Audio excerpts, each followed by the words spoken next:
Cherry blossom girls hostel, जहां ख्वाब खामोशी से पलते थे। इसी हॉस्टल में पहली बार कदम रखती है आयाना, एक खामोश सी लड़की जिसके दिल में बड़े ख्वाब और आंखों में हल्का सा डर था।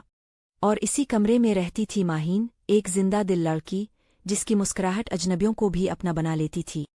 ये एक सादा सी मुलाकात थी, मगर यही मुलाकात एक खूबसूरत दोस्ती की शुरुआत बनने वाली थी। हॉस्टल की जिंदगी हंसी, पढ़ाई और छोटी छोटी बातों में गुजरती रही और दोनों के दिल आहिस्ता आहिस्ता करीब आने लगे। हर शाम छत पर चाय के साथ बातें होतीं, जहां खामोशी भी दोस्ती की जुबान बोलती थी। आयाना के हाथ में स्केच बुक थी और दिल में एक ख्वाब कि वो अपनी एनीमे फिल्म एक दिन दुनिया को दिखाएगी। माहीन ने इसे सिखाया कि ख्वाब छुपाने के नहीं, पूरे करने के लिए होते हैं। इम्तिहानात करीब आए तो आयाना खुद को कमज़ोर महसूस करने लगी, इसका हौसला टूटने लगा। खामोश आंसू इस बात का सबूत थे कि मजबूत नजर आने वाले दिल भी कभी थक जाते हैं। माहीन ने आयाना का हाथ थाम कर कहा, तुम अकेली नहीं हो, मैं तुम्हारे साथ हूँ।